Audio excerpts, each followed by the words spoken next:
सुबह की धूप धीरे धीरे गली में उतर रही थी। हवा में उबलते अंडों और चाय की महक घुली हुई थी। सड़क के किनारे पुराने नीम के पेड़ के नीचे एक औरत अपनी साइकिल का ठेला लगा रही थी। उसका नाम था सावित्री देवी। 55 साल की उम्र, पर चेहरा अब भी तपती दोपहरों की तरह चमकता था। सालों से उसी मोड़ पर अंडे बेचती थीं।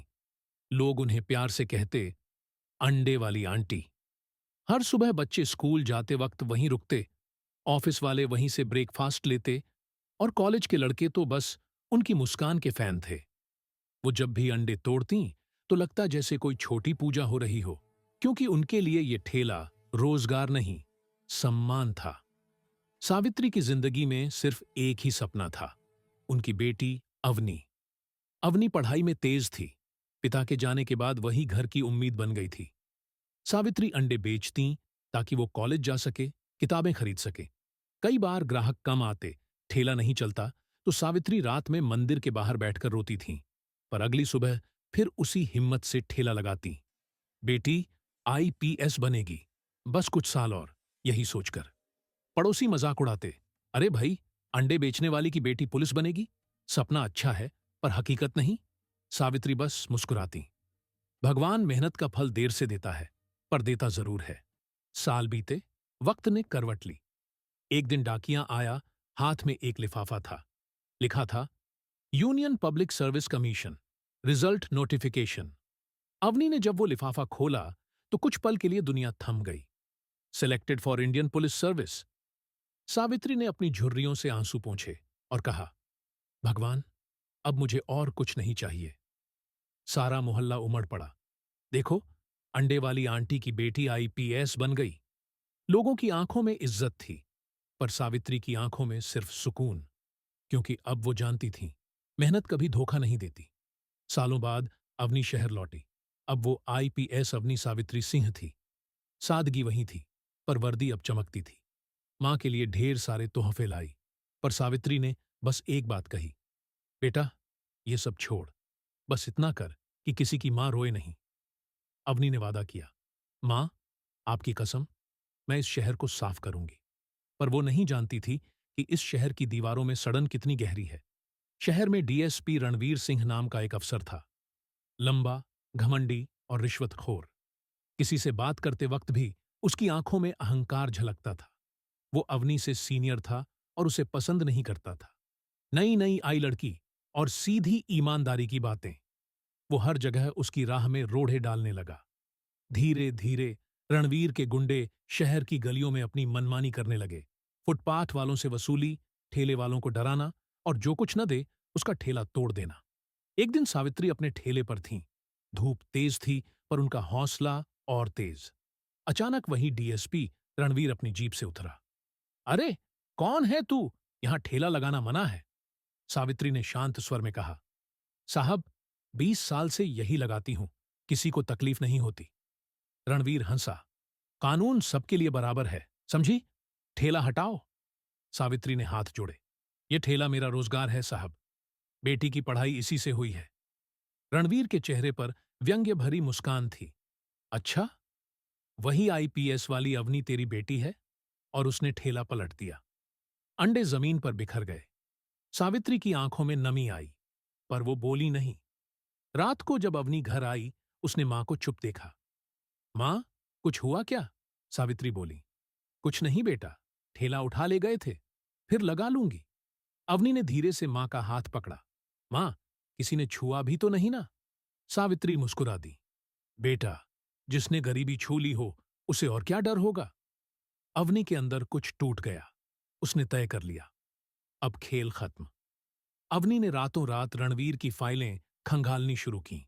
ट्रांसफर रिकॉर्ड, वसूली रिपोर्ट, पुराने केस, हर पन्ना उसके गुनाहों की गवाही दे रहा था। कुछ दिनों में उसने उसके खिलाफ 7 गंभीर चार्ज इकट्ठे कर ली।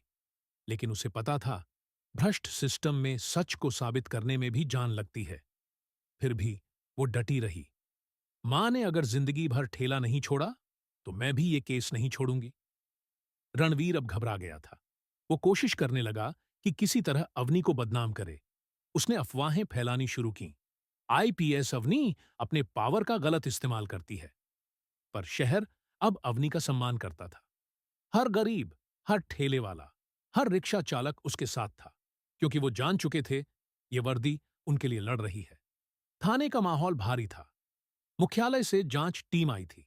अवनी ने सभी सबूत रखे, रिश्वत, वसूली, फर्जी एनकाउंटर के केस। रणवीर को जैसे जमीन खिसक गई हो। वो बोला, मुझे नहीं पता, कोई साजिश है। अवनी ने ठंडे स्वर में कहा, साजिश नहीं रणवीर, ये तेरे कर्मों का हिसाब है। टीम ने आदेश दिया, डीएसपी रणवीर सिंह को तत्काल निलंबित किया जाए। अगले दिन सावित्री फिर वहीं ठेला लेकर आईं। भीड़ जमा थी, पर अब लोग उन्हें सलाम कर रहे थे। एक छोटा बच्चा बोला, आंटी, आपकी बेटी ने तो कमाल कर दिया। सावित्री मुस्कुराई, बेटा, मैंने अंडे बेचे थे, पर उसने मेरा सम्मान लौटा दिया। तभी अवनी आई, सादी सिविल ड्रेस में। मां के पास बैठी और बोली, आज मैं ठेले पर बैठूंगी। लोग मुस्कुराने लगे। आईपीएस बेटी अंडे बेच रही थी और मां उसे नमक मिर्च लगाना सिखा रही थी। धीरे धीरे शहर बदलने लगा। फुटपाथ वालों से कोई वसूली नहीं होती थी। पुलिस अब सलाम करने लगी उस आंटी को जो कभी डरकर हाथ जोड़ती थी। सावित्री ने अब एक छोटी सी दुकान खोल ली। नाम रखा मां का ठेला। वहीं गरीब बच्चों के लिए फ्री अंडे और दूध मिलने लगे। अवनी रोज आती, बच्चों के साथ बैठती, कहानियां सुनाती। एक शाम सूरज ढल रहा था। सावित्री दुकान के बाहर बैठी आसमान को देख रही थीं। धीरे से बोली, भगवान, मेरी जिंदगी का मकसद पूरा हुआ। अवनी ने मां का हाथ पकड़ा। मां, मकसद पूरा नहीं, अब तो शुरुआत है। अब कोई मां डरकर हाथ नहीं जोड़ेगी। सावित्री ने मुस्कुराकर कहा, बस यही चाहती थी बेटी। सूरज ढल गया, पर उनकी आंखों में नई रोशनी जल उठी। एक आवाज, कभी किसी की मेहनत पर हंसी मत उड़ाओ। ठेला हो या ओहदा, सम्मान हर कर्म में छुपा होता है। वर्दी पहनने वाला भी इंसान होता है और अंडे बेचने वाला भी किसी का भगवान। धूप फिर उसी नियम के पेड़ से छनकर नीचे उतर रही थी, पर अब उस पेड़ के नीचे ठेला नहीं था। वहां एक साफ सुथरी छोटी सी दुकान थी, जिस पर बोर्ड चमक रहा था, मां का ठेला, सम्मान से बढ़कर कुछ नहीं। सावित्री आंटी अब थोड़ी थक चुकी थीं, पर उनके चेहरे पर वो ही पुरानी हिम्मत थी। अब वो ठेला नहीं धकेलती थीं, बल्कि गरीब बच्चों को खाना खिलाती और उन्हें पढ़ने के लिए प्रेरित करती। हर सुबह बच्चे आते और आंटी कहती, पहले एक अंडा खाओ, फिर पढ़ाई करना। लोग कहते, देखो, ये वही है जो कभी फुटपाथ पर ठेला लगाती थीं, अब समाज की मां बन गई है। पीएस अवनी अब सुपरिंटेंडेंट ऑफ पुलिस एसपी बन चुकी थीं। ईमानदारी, निडरता और इंसानियत, यही उनका चेहरा बन गया था। शहर अब उन्हें लोहा महिला कहने लगा था। लेकिन हर शहर के अंधेरे में कुछ कोने ऐसे होते हैं जहां कानून की रोशनी भी मुश्किल से पहुंचती है। एक नया नाम उभर रहा था, विक्रम शेट्टी। एक कारोबारी जो गरीबों की जमीन हड़पता और पुलिस को पैसे से खरीदता। वो रणवीर सिंह की पुरानी वसूली गैंग का वारिस था। रणवीर अब जेल में था, पर उसके आदमी आज भी शहर के गलियारों में घूमते थे। सावित्री को अब भी बेटी की चिंता रहती थी। वो रोज अखबार में पुलिस की खबरें पढ़ती और भगवान से कहती, हे प्रभु, मेरी अवनी के रास्ते में अब और कांटे मत बिछाना। अवनी अक्सर देर रात घर आती। मां पूछती, बेटा, खाना खाया? वो मुस्कुराकर कहती, मां, अभी केस चल रहा है, बस थोड़ा और। सावित्री चुपचाप उसके बाल सहलाती, जैसे बचपन में करती थीं। शहर में विक्रम शेट्टी की पकड़ मजबूत होती जा रही थी। उसके होटल, जमीन, अवैध शराब का कारोबार, सब फल फूल रहा था। वो पुलिस और नेताओं को पैसे से चलाता था। एसपी अवनी ने जब पहली बार उसका नाम सुना तो फाइल खोली और ठिठक गई। विक्रम शेट्टी, रणवीर सिंह का पुराना खास आदमी, जिसने उसके जेल जाने के बाद सब संभाल लिया था। अब कहानी वहीं से फिर शुरू होने वाली थी जहां वो खत्म हुई थी। एक दिन सुबह सावित्री अपनी दुकान बंद कर रही थी। दो लोग बाइक पर आए। अरे आंटी, एक अंडा तो बना दो, उन्होंने कहा। सावित्री मुस्कुराई। दुकान बंद कर रही हूं बेटा, कल सुबह आना। जैसे ही वो मुड़ी, पीछे से किसी ने पत्थर फेंका। कांच टूटा और उनके हाथ से खून टपकने लगा। भीड़ जमा हो गई, पर बाइक वाले भाग चुके थे। पुलिस आई, अवनी भी पहुंची। उसने मां का हाथ पकड़कर देखा। किसने किया ये? सावित्री बोली, बेटा छोड़ दे, शायद गलती से हुआ होगा। पर अवनी जानती थी, यह गलती नहीं, चेतावनी थी। विक्रम शेट्टी ने उसे इशारा भेजा था, बहुत ईमानदार बनोगी तो मां भी सुरक्षित नहीं रहेगी। रात को अवनी ऑफिस में अकेली बैठी थी। दीवार पर मां की पुरानी फोटो लगी थी, ठेले पर बैठी, मुस्कुराती हुई। अवनी ने उसे देखा और कहा, मां, अब डर नहीं लगता। उसने ऑपरेशन शुरू किया, क्लीन सिटी। लक्ष्य था हर अवैध धंधा खत्म करना। लेकिन यह आसान नहीं था। विक्रम शेट्टी के पास सबूत मिटाने के सारे तरीके थे।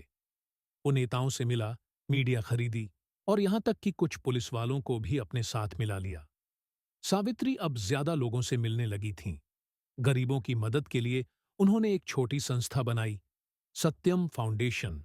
वो कहती, अगर पुलिस ईमानदार है तो जनता को भी मजबूत होना पड़ेगा।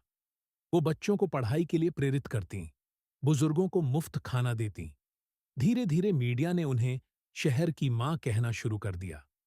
पर उन्हें नहीं पता था कि उनकी यह पहचान उन्हें फिर से खतरे में डालने वाली है। एक रात जब वो मंदिर से लौट रही थीं, अचानक एक काली एसयूवी उनके सामने रुकी। 3 आदमी उतरे, चेहरों पर नकाब। एक ने कहा, बहुत बन रही हो समाज की मां, अब घर में बैठो। उन्होंने धक्का दिया, सावित्री गिर पड़ी। पास खड़ा एक बच्चा चिल्लाया, लोग भागे, एसयूवी तेजी से निकल गई। अवनी को फोन आया, मैडम, आपकी मां पर हमला हुआ है। वो भागी, बिना सोचे, बिना बोले। सावित्री घायल थीं, पर जिंदा थीं। अवनी ने उनकी हथेली पकड़ी। मां, अब ये बहुत हो गया, अब कोई नहीं बचेगा। अवनी ने विक्रम शेट्टी को गिरफ्तार करने के आदेश दिए, लेकिन ऊपर से फोन आया, एसपी साहिबा, थोड़ा संभल कर चलिए, वो बहुत ऊपर तक जुड़ा है। अवनी बोली, मेरे ऊपर सिर्फ मां का आशीर्वाद जुड़ा है और किसी का नहीं। उसने अपनी टीम बनाई, inspector Raghav, sub inspector Nilima और कुछ भरोसेमंद जवान। 3 हफ्तों तक उन्होंने विक्रम की पूरी निगरानी की। Call record, bank transaction, video footage, सब जुटा लिया। शहर में अफवाहें फैल गईं। एसपी अवनी अब खुद परवार झेलने वाली है। बेटा, याद रख, जब तू ठेला लगाती थी तब लोग हंसते थे, पर तू नहीं टूटी थी। अब जब दुनिया तुझ पर पत्थर फेंकेगी, तू सिर्फ अपनी सच्चाई थामे रहना। तू मेरी बेटी नहीं, तू मेरी लड़ाई है। अवनी ने वो चिट्ठी सीने से लगा ली। अब कोई डर नहीं था, बस संकल्प।